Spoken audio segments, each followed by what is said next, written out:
with Jacqueline Onassis. She apparently asked her, how do you raise a child when you are in the White House? Of course, Mrs. Onassis is very famous for being able to shield both of her children from the publicity surrounding that. Ted Kennedy, Senator Edward Kennedy, and his wife Victoria also arrived here at the church. Senator Kennedy will be delivering the eulogy this morning. Some of the other people that we have seen so far include John F. Kennedy's sister, Eunice Shriver, her daughter, Maria Shriver, and she, of course, is married to the very famous Arnold Schwarzenegger. A couple of people from 60 Minutes made friends with Jacqueline Kennedy Onassis over the years. One of them, Mike Wallace, who came into the church a little while ago, a former colleague of his, Diane Sawyer, also there with her husband, director Mike Nichols. Jacqueline Kennedy Onassis' sister, Lee Radswell, arrived at the church just a few moments ago. Her son, by the way, is one of the pallbearers, and as well the son of Massachusetts Congressman Joe Kennedy, Joe Jr., arrived at the church. We do have the pallbearers for you. There will be 8 of them during the service today. They include Jack Walsh, a former member of the Secret Service who worked very closely with John F. Kennedy, Anthony Radswell, who, as we said, is Lee's son, Jackie's nephew, Timothy Shriver, who is Maria Shriver's brother, Bobby Kennedy Jr., Chris Lawford, who is the son of actor Peter Lawford, Ted Kennedy Jr., Lewis Rutherford Jr., who is Lee Radswell's son from a previous marriage, and William Kennedy Smith, who arrived at the church a short time ago. On some public affairs. Rahima, let me interrupt you for just a moment, because we're getting a picture from outside her apartment on Fifth Avenue, where for the first time this morning we are seeing the casket bearing the body of Jacqueline Bouvier Kennedy Onassis. The casket will now make its way on over to St. Ignatius Loyola Roman Catholic Church, where the service is set to begin at 10 o'clock. Those of you who may just be joining us right now, I'm Bryant Gumbel, along with Katie Kirk. We're on to keep you apprised of the funeral arrangements for Jacqueline Kennedy Onassis. Following the private funeral mass, which will be set at the church here in Manhattan over on 84th and Park, the body will be transported to Washington, where there'll be a burial service at Arlington National Cemetery, and Mrs. Onassis will be laid to rest beside the late John F. Kennedy, and there President Clinton will be making a few remarks. Jacqueline Kennedy Onassis, of course, Bryant, died on Thursday night around 10:15 in her home. She had asked to be returned to her apartment on the Upper East Side. There we see her daughter, Caroline, and son, John, Jr. And the gentleman who was off to their left, if we can widen out that picture just a little bit, was her constant companion, diamond mogul Maurice Templesman. He will be speaking a little bit later at the church, as will both John and Caroline.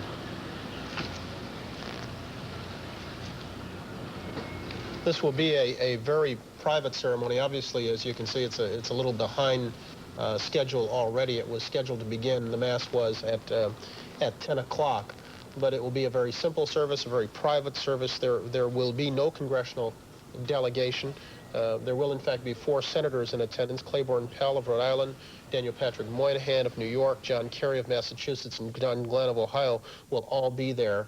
But there will be no official congressional delegation. You're looking at a picture of Arlington National Cemetery, where later today she will be laid to rest, and the gravesite will not be open to visitation today, but will be open, I'm told, Wednesday.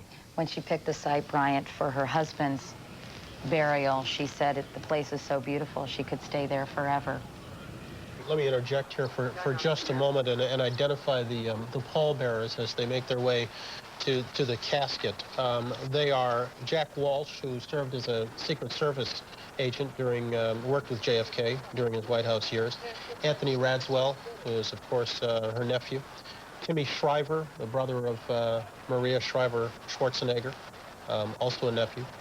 William Kennedy Smith, son of Jean Kennedy Smith and the late Stephen Smith.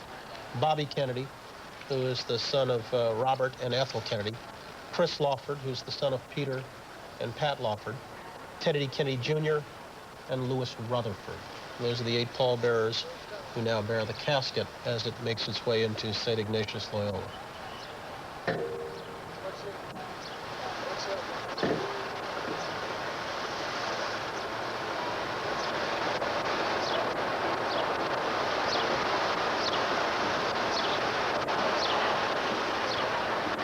As you can see, it is absolutely a gorgeous day in New York City. Sun shining brightly, temperature in the low 80s, high 70s today. Cameras are not being permitted inside the church, but we will be getting an audio feed of the service. And it should be noted, this will be a funeral mass. It will be a Roman Catholic mass, a complete service. And so some of those who will be taking part will be doing strictly the offertory prayers and the readings that are a part of every ordinary mass.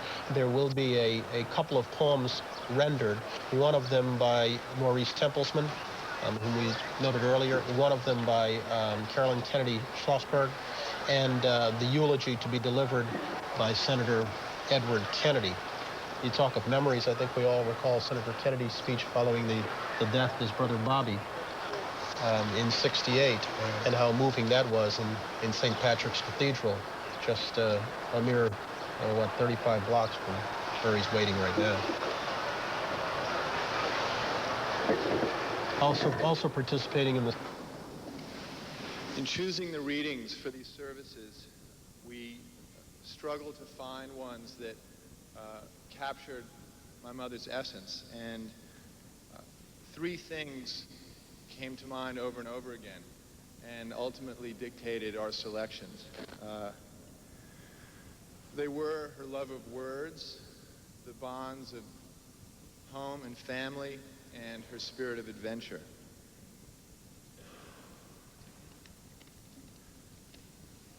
The first reading is a reading from the book of the prophet Isaiah.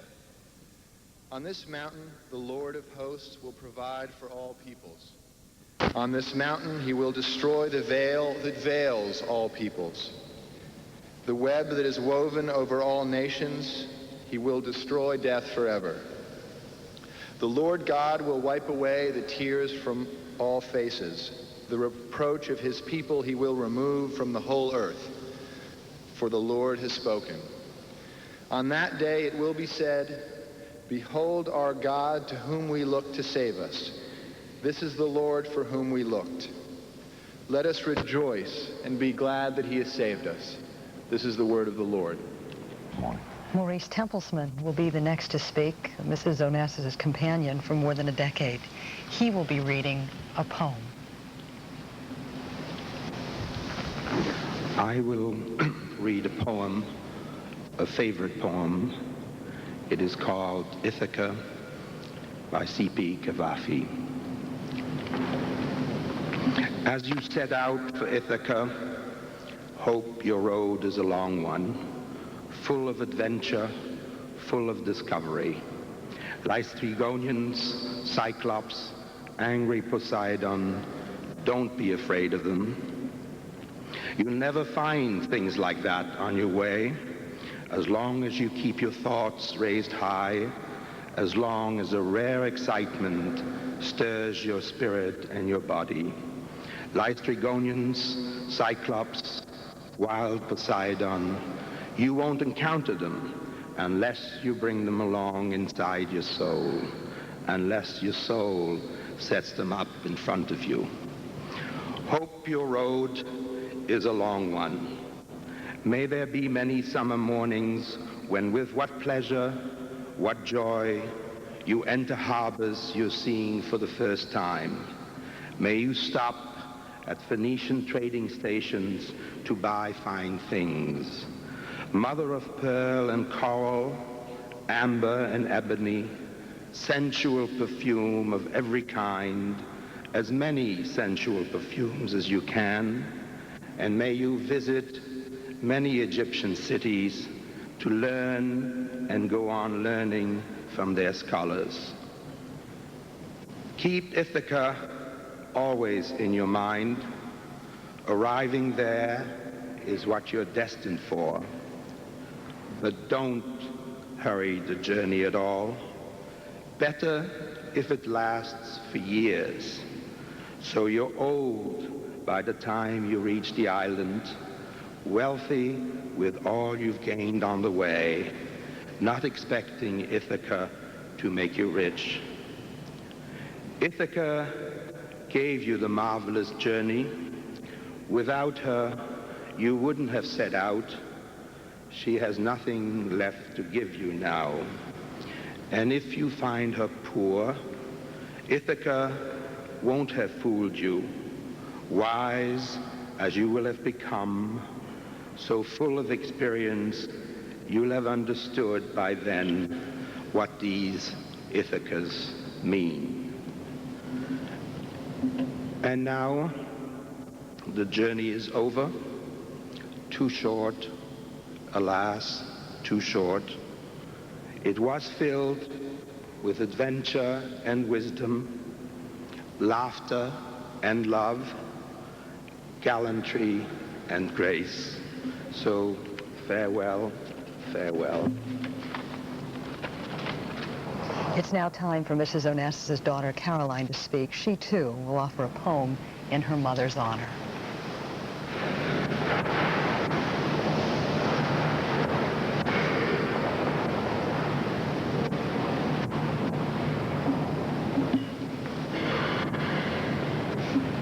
The poem that I'm going to read comes from a book that my mother kept on a special bookshelf in her room. And the frontispiece of the book reads, "The Maria McKinney Memorial Award in Literature, First Prize, presented to Jacqueline Bouvier, June 1946." And the poem is called "Memory of Cape Cod" by Edna St. Vincent Millay.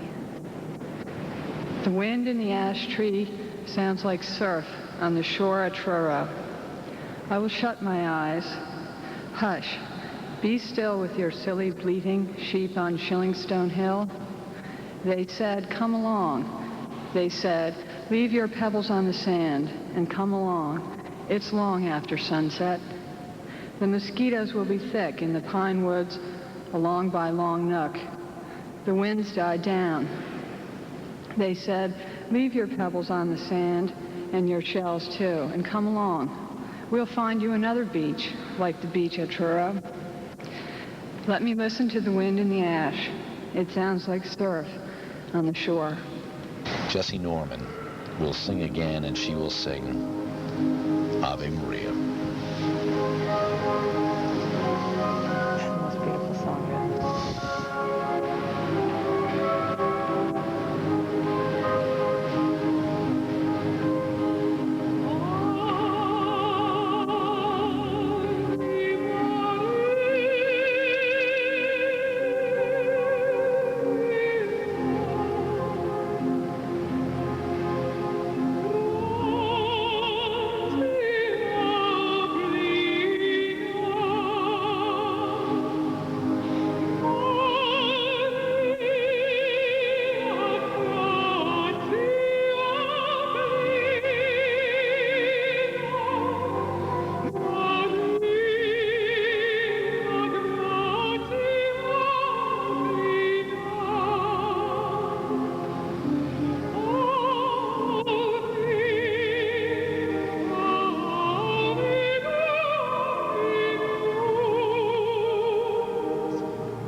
John and Caroline, Ed and Maurice, members of the family, Mrs. Clinton, members of the clergy and friends.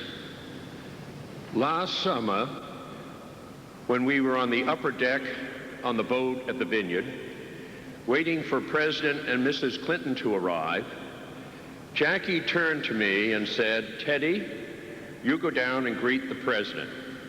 But I said, "Maurice is already there." And Jackie answered with a smile, "Teddy, you do it. Maurice isn't running for re-election."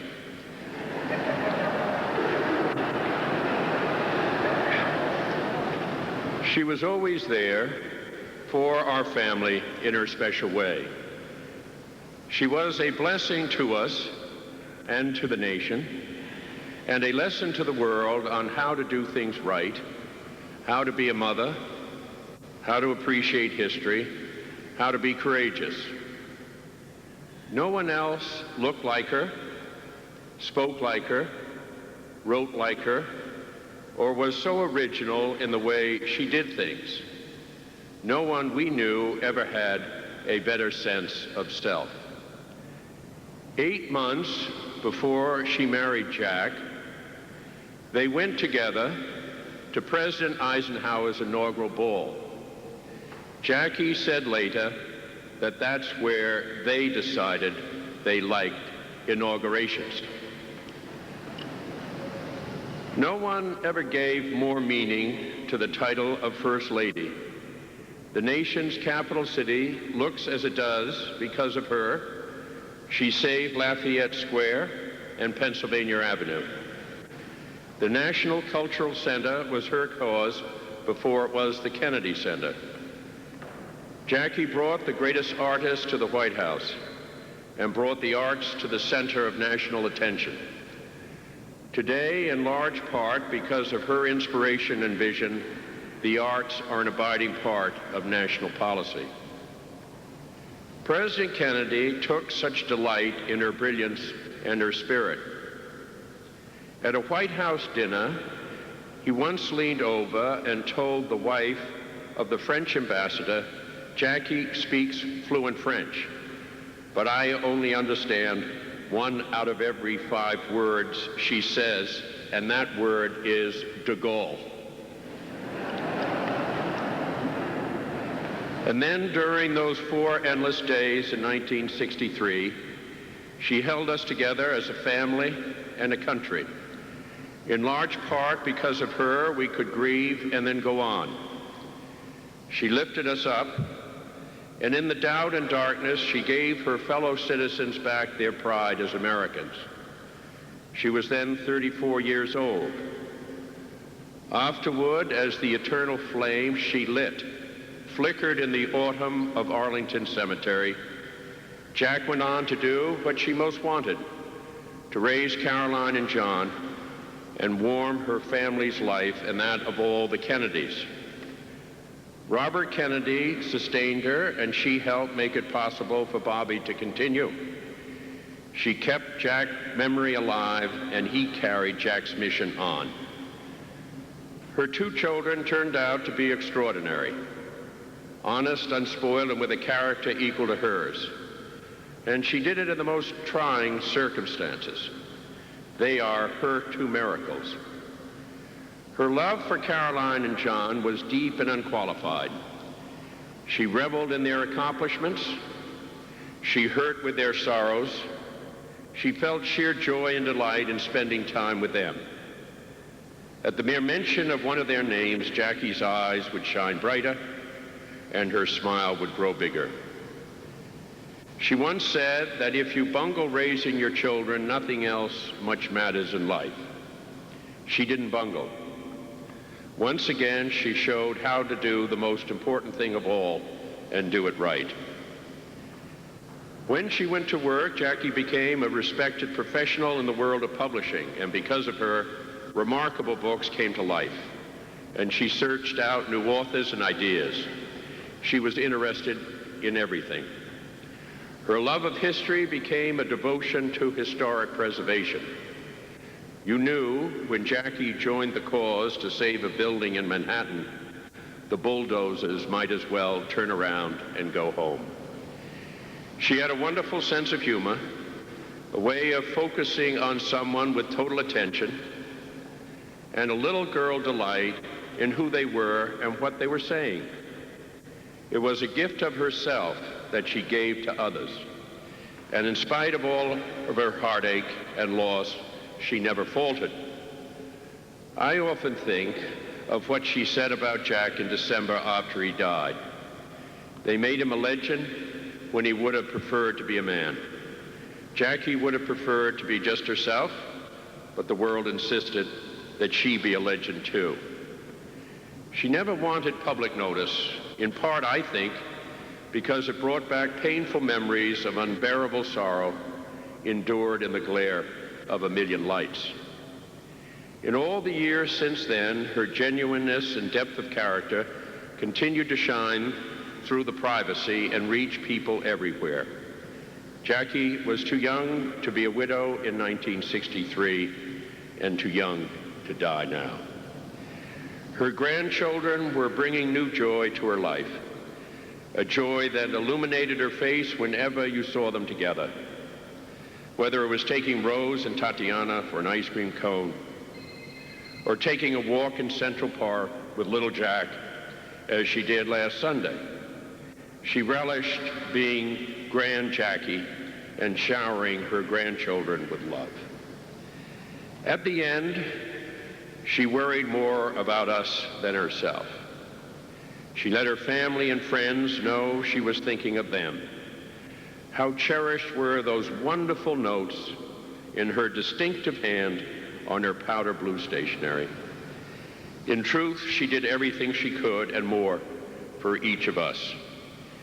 She made a rare and noble contribution to the American spirit, but for us, most of all, she was a magnificent wife, a mother, a grandmother, a sister, aunt, and friend. She graced our history, and for those of us who knew and loved her, she graced our lives.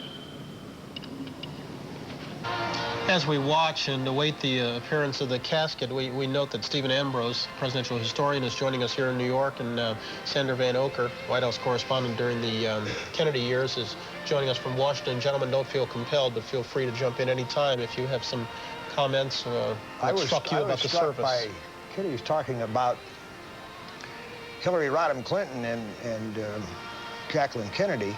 Looking in the other direction, Jacqueline Kennedy was very warm, had very warm feelings and spoke to them about Bess Truman, who you would think at first blush would be the woman that she had the least in common with, who lived in that house. And yet she was very flattering about Bess and almost held her up as a model.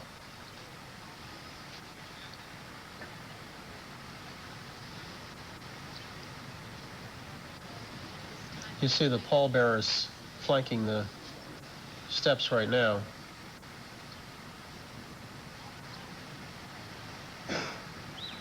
Several of Mrs. Onassis' nephews are serving as pallbearers.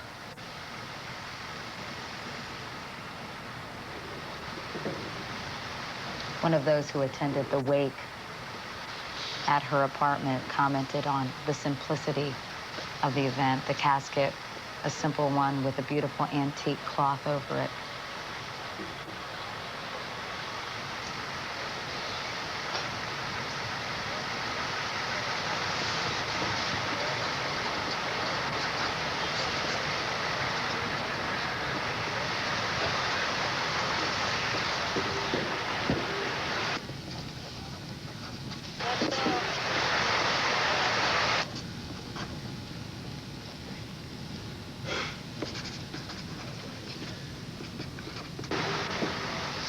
Am I on? Please, go ahead. If I may say so, I'm struck by the networks giving up all of this time to cover this event, and just a couple weeks ago, we went through it with the Nixon funeral and how tremendously important this is to the American people to be able to share in these moments. And the magic of television has brought it to us. I guess that's the historian in me speaking. We didn't have this kind of coverage when I was a kid, or even in the 50s, and even into the 60s we didn't. Well, as Sandra Van Oker said earlier, it really is a national communion of sorts, and a cathartic experience for many people. Yeah. Cindy. Dead. Embracing. Hillary Rodham Clinton.